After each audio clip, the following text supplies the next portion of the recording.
Hi everyone, आज हम जिस बारे में बात करने जा रहे हैं वो one of the most concern topic है हमारे जनरेशन के बारे में। इस वीडियो को शुरू करने से पहले मेरा आपसे एक सवाल है। ये सवाल आप अपने घर में दादा या दादी या मोहल्ले में जो सबसे बुजुर्ग हैं उनसे जाके पूछिएगा।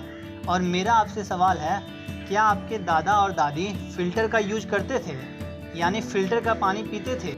जब यही सवाल मैंने अपने दादा से पूछा तो उनका कहना था जब वो बच्चे थे तो घर में खाना बनाने से लेकर पीने का पानी नदी से आता था, और कुछ टाइम बाद जब हैंडपम्प हुआ तो सारा काम उसी से होने लगा। मगर आज वाटर तो छोड़िए, एयर पॉल्यूशन भी इस कदर बढ़ गया है कि बड़े बड़े सिटी में टीवी और फ्रिज की तरह एयर प्यूरीफायर घर की आम ज़रूरत बन गई है।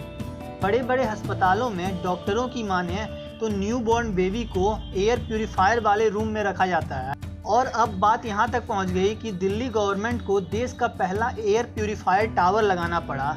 तो ऐसा क्या कर दिया हम ह्यूमन बींग्स ने बीते 60 सालों में जो पिछले 60,000 सालों में नहीं हुआ।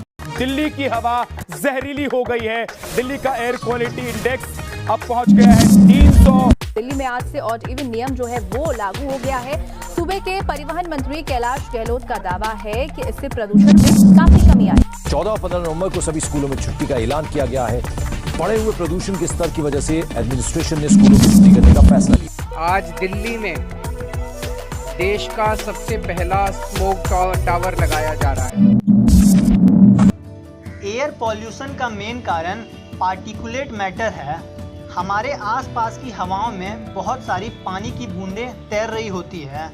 जब इन पानी की बूंदों में धूल के कण घुस जाते हैं तो ये एक खतरनाक कॉम्बिनेशन बना देता है, यानी लिक्विड का वो ड्रॉपलेट जिसमें सॉलिड पार्टिकल घुस जाता है उसे पार्टिकुलेट मैटर या फिर पीएम कहते हैं।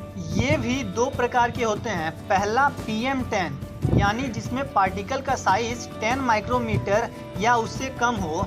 दूसरा PM2.5, यानी जिसमें पार्टिकल का साइज 2.5 माइक्रोमीटर या उससे कम हो। जनरली कहीं भी एयर क्वालिटी टेस्ट होता है उसमें PM2.5 को कंसीडर किया जाता है। ये दोनों साइज हमारे बाल के थिकनेस से भी छोटी होती है, जिस कारण सांस लेते समय ये हमारे अंदर तो घुस जाता है पर आगे चलकर फेफड़ों में फंस जाता है। अगर आपको ये वीडियो अच्छा लग रहा है तो लाइक करें और subscribe for more social awareness video. India में एयर पॉल्यूशन की हिस्ट्री की बात करें तो इसकी शुरुआत होती है इंडस्ट्रियलाइजेशन से, पर इसमें मैसिव ग्रोथ लिबरलाइजेशन के बाद आया, क्योंकि इसके बाद प्राइवेट कंपनियां उभर के आने लगी जिन्होंने देश की GDP और अर्थव्यवस्था में काफ़ी सुधार लाया।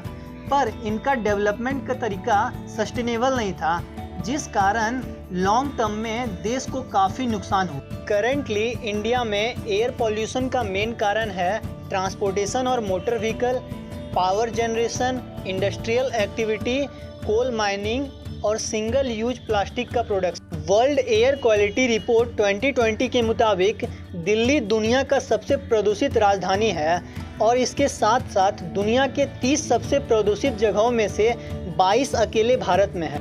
इसका इतना एडवर्स इफेक्ट होता है हमारे लाइफ में कि अगर कोई दिल्ली के बाज़ारों में सांस ले रहा है तो वो रोज़ 50 सिगरेट पी रहा है। इसकी वजह से यूथ में जिनकी उम्र 30 से 50 वर्ष है उनमें हार्ट अटैक की समस्या बहुत ज़्यादा बढ़ गई। इसके साथ साथ रेस्पिरेटरी इलनेस और प्री मैच्योर मोर्टेलिटी भी काफ़ी हो रही है। दिल्ली सरकार का यह स्टेप काफ़ी अच्छा है, पर एयर प्यूरीफायर टावर कोई परमानेंट सॉल्यूशन नहीं हो सकता।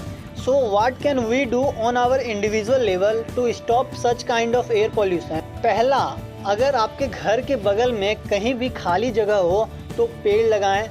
दूसरा, अगर आप कुछ भी खरीदने जा रहे हैं, एग्जाम्पल के लिए अगर आप समोसा भी खरीदने जा रहे हैं तो प्राइवेट व्हीकल को छोड़कर पब्लिक ट्रांसपोर्ट का यूज करें या फिर साइकिल का यूज करें।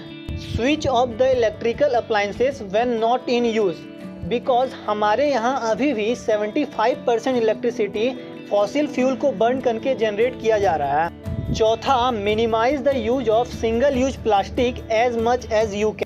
एट लास्ट, अगर आप चाहते हो फ्यूचर में जब आपके बच्चे रेड फोर्ट या ताजमहल घूमने को जाएं तो उन्हें ऑक्सीजन सिलेंडर लेके ना जाना पड़े, इसके लिए आप इस वीडियो को ज़्यादा से ज़्यादा शेयर करें।